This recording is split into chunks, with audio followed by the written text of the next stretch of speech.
मुगलों ने अपने 300 साल के इतिहास में कई मुश्किल जगहें जीती, लेकिन एक ऐसी जगह भी थी जिसने हर मुगल बादशाह के रातों की नींद उड़ा रखी थी। इस जगह का नाम था कंधार। यह ऐसी जगह थी जो अपने पूरे इतिहास में मुगल साम्राज्य के लिए साख, सम्मान और सुरक्षा का सबसे बड़ा इम्तिहान साबित हुई।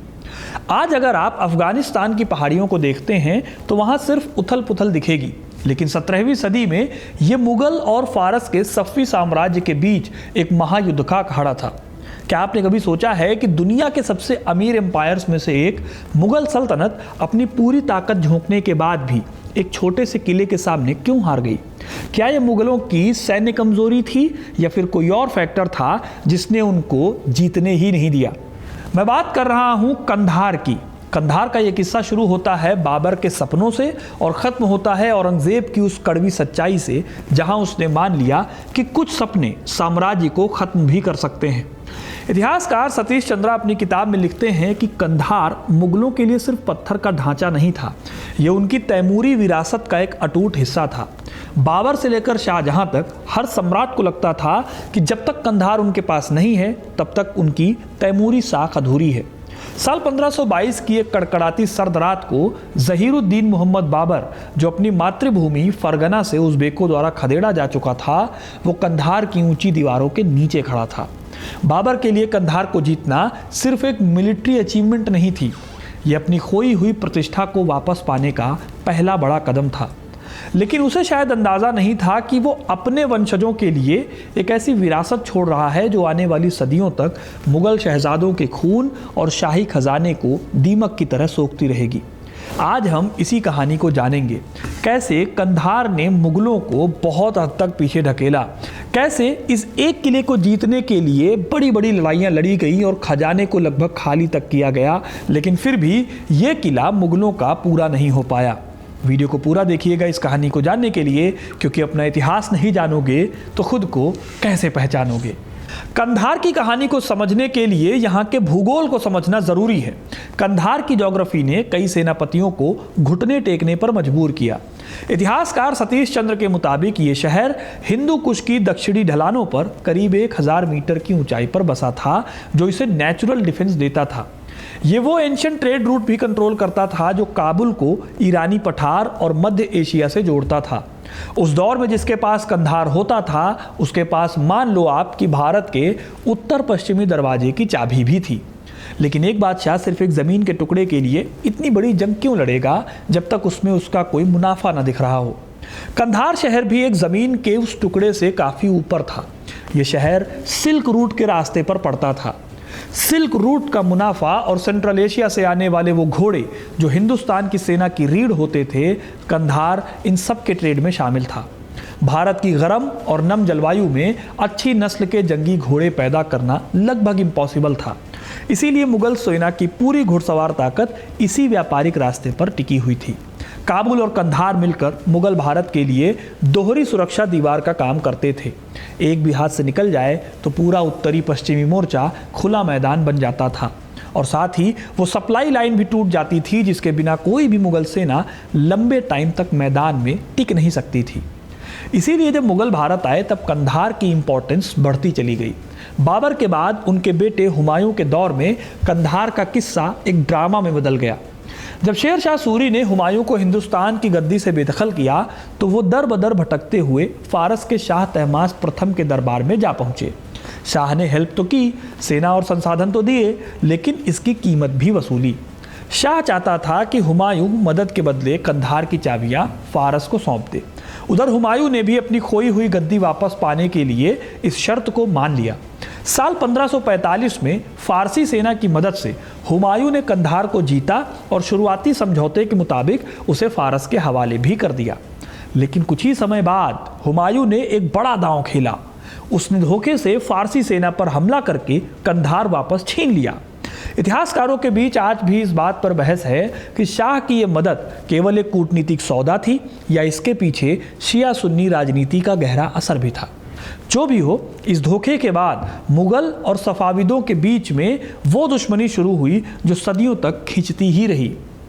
जैसे ही 1556 में हुमायूं की अचानक मौत हुई, शाह तहमास ने इसे अपने लिए बेहतरीन मौका समझा और उसने तुरंत कंधार पर कब्जा कर लिया। उसका मानना था कि मुगलों ने अपना वादा तोड़ा था। यहीं से वो उतार चढ़ाव भरा रिलेशन शुरू होता है जिसने आने वाली सदियों में एशिया की दो सुपर पावर्स को एक दूसरे का खून बहाने पर मजबूर कर दिया। फिर हुमायूं के बाद अकबर ने जब सत्ता संभाली तो उसने महसूस किया कि एक सेफ एम्पायर के लिए एक मजबूत बॉर्डर होना कंपलसरी है। इतिहासकार इरफान हबीब का तर्क है कि अकबर के लिए कंधार सिर्फ एक इमोशनल मुद्दा नहीं था, उसके लिए ये एक मिलिट्री ज़रूरत थी।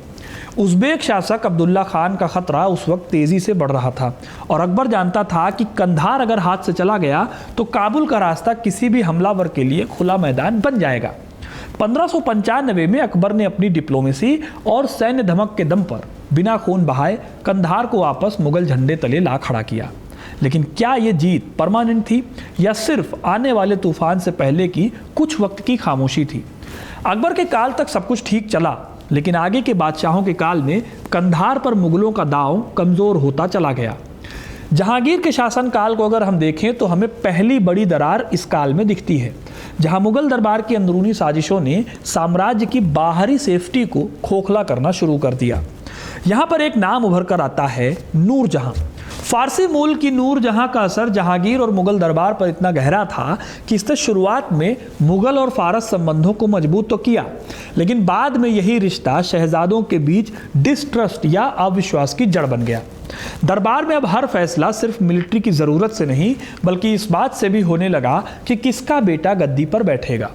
कंधार जैसा दूर का मोर्चा इसी अंदरूनी खींचतान का सबसे बड़ा शिकार बना। 1622 में जब फारस के शाह अब्बास प्रथम ने कंधार की मांग फिर उठाई, तब तक मुगल दरबार पहले से ही साजिशों का अड्डा बन चुका था। इन साजिशों ने कंधार को मुगल एम्पायर से दूर कर दिया। क्या आपने कभी सोचा है कि एक बेटे का अपने पिता से इनकार एक पूरे एम्पायर की सीमा को हमेशा के लिए बदल सकता है? जहांगीर जब बादशाह थे और उन्होंने अपने शहजादे खुर्रम यानी आने वाले टाइम में शाहजहां को कंधार भेजने का आदेश दिया तो खुर्रम ने जाने से मना कर दिया। खुर्रम को डर था कि उसकी गैर मौजूदगी में नूरजहां उसके कॉम्पिटिटर शहरयार को अगला मुगल वारिस घोषित कर देगी। इसी आंतरिक कलह का फायदा उठाकर शाह अब्बास ने बड़ी आसानी से कंधार को जीत लिया। जहांगीर के लिए ये हार एक बहुत बड़ा अपमान थी। शाह अब्बास ने उसे चिढ़ाने के लिए कीमती रत्न और घोड़े तक भेजे। इरफान हबीब बताते हैं कि इस हार से न सिर्फ मुगलों की प्रतिष्ठा गिरी बल्कि सेंट्रल एशिया से आने वाले घोड़ों की सप्लाई पर भी असर पड़ा और ये मुगल सेना के लिए एक चुपचाप बढ़ता हुआ खतरा था। 1628 में जब शाहजहां बादशाह बना तो उसके दिल में एक ही कांटा चुभ रहा था, कंधार। 1638 में उसे एक अप्रत्याशित मौका मिला जब कंधार के फारसी गवर्नर अली मर्दान खान ने अपने ही शाह से डरकर मुगलों की शरण ले ली। किले पर फिर से बिना युद्ध के कब्जा हो गया। शाहजहां ने इसे अपनी किस्मत का सितारा माना, लेकिन यहीं से वो कंधार की जिद शुरू हुई जो आगे चलकर तबाही का सबब बनी। इसी दौर में शाहजहां ने एक और एम्बिशियस सपना देखा, बल्ख और बदख्शां जीतने का सपना, यानी अपने पूर्वज तैमूर की उन ज़मीनों को वापस पाने का सपना जिनसे मुगलों को सदियों पहले खदेड़ दिया गया था। 1646 में 60,000 की भारी भरकम सेना पहले शहजादा मुराद बख्श और फिर औरंगजेब की कमान में हिंदू कुश की बर्फीली दर्रों को पार करके पहुंची बल्ख। शुरुआत में मुगलों को आसानी से कामयाबी मिली, शहर पर कब्जा भी हो गया, लेकिन सर्दी की मार, सप्लाई की कमी और लगातार उज़्बेक हमलों ने मुगल सेना का वो घमंड तोड़ दिया जो उन्होंने दशकों से पाला था। 1647 के बसंत तक मुगलों को बल्ख और बदख्शा दोनों को छोड़कर वापस लौटना पड़ा। इतिहासकारों के मुताबिक इस पूरे अभियान में मुगल खजाने के करीब 4 करोड़ रुपए स्वाहा हो गए और हासिल कुछ भी नहीं हुआ। ये किसी भी एम्पायर के लिए एक भयंकर आर्थिक झटका था। आज की डेट में ये 4 करोड़ रुपए सैकड़ों अरबों रुपए होते हैं। जाहिर सी बात है कि बल्ख और बदख्शा के अभियानों में आने वाले आर्थिक झटके से कंधार युद्धों के ठीक पहले मुगल खजाना कमज़ोर पड़ चुका था। जैसे ही फारस के नए और एम्बिशियस शाह अब्बास द्वितीय ने मुगलों की यह नाकामी देखी तो उसने अपनी चाल चल दी। साल 1648 की सर्दियों में फारसी सेना ने बिजली की तेजी से कंधार पर धावा बोला। मुगल गवर्नर दौलत खान इस मौसम में हमले की उम्मीद नहीं कर रहा था। सिर्फ 2 महीने के अंदर फरवरी 1649 में किला फिर से फारस के पास चला गया। इस घटना ने शाहजहां का गुस्सा ज्वालामुखी की तरह फोड़ दिया। यहीं से कंधार के 3 घेरे शुरू हुए जिन्होंने मुगल सल्तनत की कमर तोड़ दी। पहला घेरा 1649 में औरंगजेब की लीडरशिप में डाला गया। औरंगजेब 50,000 की फौज लेकर और भारी तोपखाना लेकर पहुंचा, लेकिन ज्योग्राफी उसके खिलाफ थी। मुल्तान और लाहौर से कंधार तक की सप्लाई लाइन इतनी लंबी थी कि अफगान कबीले उसे बीच बीच में ही लूट लेते थे। सतीश चंद्रा लिखते हैं कि मुगल तोपें मैदानी लड़ाइयों के लिए बनी थी। ऊंची पहाड़ियों पर बसे किले भेजने के लिए वो तोपें काम की नहीं थी। मैदान में औरंगजेब ने फारसी सेना को हरा भी दिया, लेकिन किले की दीवार टस से मस नहीं हुई। सर्दी की पहली फुहार के साथ ही औरंगजेब को खाली हाथ लौटना पड़ा। यह उसकी पहली मिलिट्री नाकामी थी, जिसने उसके सेल्फ कॉन्फिडेंस को अच्छी खासी चोट पहुंचाई। 1652 में शाहजहां ने औरंगजेब को फिर से दूसरा मौका दिया। इस बार पूरा खजाना खोल दिया गया, नई तोपें ढलवाई गई, लेकिन इस बीच बुखारा के उज़्बेक शासक ने फारस से हाथ मिला लिया और मुगल सप्लाई लाइन पर हमले शुरू कर दिए। एक बार तो 1.5 लाख चांदी के सिक्कों से लदा एक पूरा काफिला खतरे में पड़ गया। महीनों तक गोलीबारी चली, लेकिन किले की दीवारें अडिग रहीं। मुगल कैंप में बीमारी और भुखमरी फैलने लगी। 2 महीने बाद फिर से औरंगजेब को अपना घेरा उठाना पड़ा। कहा जाता है इस नाकामी के बाद शाहजहां ने दरबार में उसकी खुलेआम बेइज्जती की और यहीं पर वो बीज बोया गया जिसने आगे चलकर मुगल उत्तराधिकार के खूनी युद्ध की जमीन तैयार की। क्या एक किले की जिद 2 भाइयों और एक पिता के बीच इतनी दरार पैदा कर सकती थी? खैर, 1653 का आखिरी और तीसरा अभियान दारा शिकोह के लिए एक पर्सनल एग्जाम बन गया। दारा ने दावा किया कि वो काम कुछ ही हफ्तों में ख़त्म कर देगा, जो औरंगजेब सालों में नहीं कर पाया। वो अपने साथ यूरोपियन गोलंदाज और एम्पायर की सबसे भारी तोपें लेकर गया। 5 महीने तक घेराबंदी चली। दारा ने किले के भीतर जासूस भेजे, रक्षकों को भारी रिश्वत की पेशकश की, लेकिन फारसी कमांडर अडिग रहे। आखिरकार सप्लाई फिर से खत्म हो गई और दारा को भी उसी अपमान के साथ लौटना पड़ा जिस अपमान के साथ औरंगजेब को 2 बार वापस लौटना पड़ा था। इतिहासकार जॉन एफ रिचर्ड्स के मुताबिक शाहजहां की इस आक्रामक उत्तर पश्चिम सीमांत नीति ने मुगल खजाने के करीब 12 करोड़ रुपए निगल लिए। इसमें कंधार के 3 घेरों के साथ साथ बल्ख और बदख्शा के उस विनाशकारी अभियान का खर्चा भी शामिल था जिसने मुगल इकोनॉमी को हिला कर रख दिया था। यह रकम उस दौर में एम्पायर की सालाना आमदनी के एक बड़े हिस्से के बराबर मानी जाती है।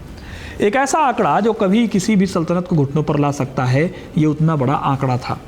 जब 1658 में औरंगजेब ने सत्ता संभाली तो इसने इतिहास के सबसे कड़वे सबक को अपनी पॉलिसी बना लिया। उसे समझ में आ गया कि कंधार एक ऐसा सफ़ेद हाथी है जिसे पालना मुगल एम्पायर के बस की बात नहीं होगी। उसने उस तैमूरी गौरव को त्याग दिया जिसे बचाने की कोशिश में उसके अपने पिता ने साम्राज्य का खजाना खाली कर दिया था। लेकिन औरंगजेब का साउथ का यानी दक्कन की तरफ मुड़ना कोई अचानक लिया गया फैसला या कंधार का प्लान बी भी नहीं था। बादशाह बनने से पहले औरंगजेब 2 बार दक्कन का सूबेदार रह चुका था। उसका दक्कन से मोह कंधार की हार के बाद नहीं जगा, बल्कि वो वहाँ की राजनीति और अकूत दौलत को बहुत करीब से जानता था। उसके लिए दक्कन सिर्फ एक नई ज़मीन नहीं बल्कि एक आइडियोलॉजिकल और पर्सनल मिशन था। वो बीजापुर और गोलकुंडा के शिया सुल्तानों को जड़ से ख़त्म करना चाहता था और साथ ही मराठों का उभरता हुआ खतरा एक ऐसी चुनौती बन चुका था जिसे वो नज़रअंदाज नहीं कर सकता था। दोस्तों, कंधार की हार ने औरंगजेब को सिखाया कि उत्तर की ठंडी हवाओं और पहाड़ों से लड़ना मुगल आर्मी के लिए पॉसिबल नहीं है। इसीलिए उसने अपनी पूरी ताकत और अपनी पुरानी जिद दक्कन पर लगा दी। लेकिन इतिहास गवाह है कि कंधार की बर्बादी से बचने के लिए औरंगजेब ने जिस दक्कन को अपना अल्टीमेट टारगेट बनाया, वो आगे चलकर कंधार से भी बड़ा बुरा सपना साबित हुआ। जिसे आज इतिहासकार दक्कन का नासूर कहते हैं, उस 25 साल लंबी जंग ने मुगल खजाने पर बहुत बुरा असर डाला। औरंगजेब ने अपनी पूरी लाइफ टेंट में गुजार दी, लाखों सैनिक मारे गए और आखिरकार यही मुगल सल्तनत के पतन का भी एक बड़ा कारण भी बना। यानी जिस रास्ते को औरंगजेब ने अपनी सबसे बड़ी जीत समझकर चुना, वही रास्ता आगे चलकर उसके साम्राज्य की कब्रगाह भी साबित हुआ। इस पूरी कहानी में एक और चीज़ रह जाती है, वो गुमनाम सिपाही और मजदूर जो इतिहास की किताबों के हाशियों में कहीं खो गए। उन हज़ारों परिवारों के बारे में सोचिए जिनके बेटे उन बर्फीली वादियों में कभी वापस ना आने के लिए मारे गए। इतिहास सिर्फ सम्राट के फैसलों से नहीं बनता, आम आदमी के बलिदानों से भी बनता है। कंधार के इन घेरों ने मुगल आर्मी के उस मिथक को तोड़ दिया कि वो अजेय है। यही वो मोड़ भी था जहां दुनिया ने पहली बार देखा कि मुगल साम्राज्य के पास असीमित दौलत तो है, लेकिन उनकी मिलिट्री, उनकी आर्मी, तकनीक समय के साथ पुरानी पड़ चुकी है। आज जब हम अफ़गानिस्तान में अनस्टेबिलिटी देखते हैं तो कहीं ना कहीं मुग़लों की वही छटपटाहट याद आती है। अफ़गानिस्तान की जोग्राफ़ी हमेशा से एम्पायर्स के लिए एक बहुत मुश्किल इम्तिहान रहा है, चाहे वो 19वीं सदी का महाशक्तियों का खेल हो या कोई और दौर हो। इसी वजह से अफ़गानिस्तान को साम्राज्यों का कब्रिस्तान भी कहा जाता है।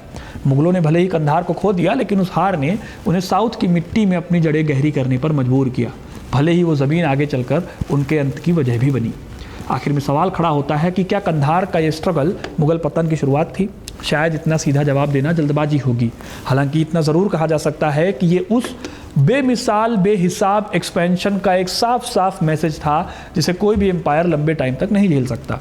शाहजहां को ये जुनून विरासत में मिला था और औरंगज़ेब की दक्कन की ज़िद ने उस मुग़ल स्थिरता को हमेशा के लिए ख़त्म कर दिया जो शायद साम्राज्य को टिकाए रख सकती थी। कंधार की ये कहानी हमें एक बात ज़रूर सिखाती है कि राजनीति में ये जानना कि कब रुक जाना है अक्सर ये जानने से कहीं ज़्यादा ज़रूरी होता है कि कब हमला करना है। तो दोस्तों, ये थी कहानी कंधार की। आपको ये कहानी कैसी लगी कमेंट करके ज़रूर बताइए। वीडियो को लाइक और शेयर करना ना भूलें और ऐसे ही इंटरेस्टिंग कहानियों के लिए, इतिहास से जुड़े रहने के लिए हिस्ट्री कनेक्ट को सब्सक्राइब ज़रूर करें। बहुत बहुत धन्यवाद।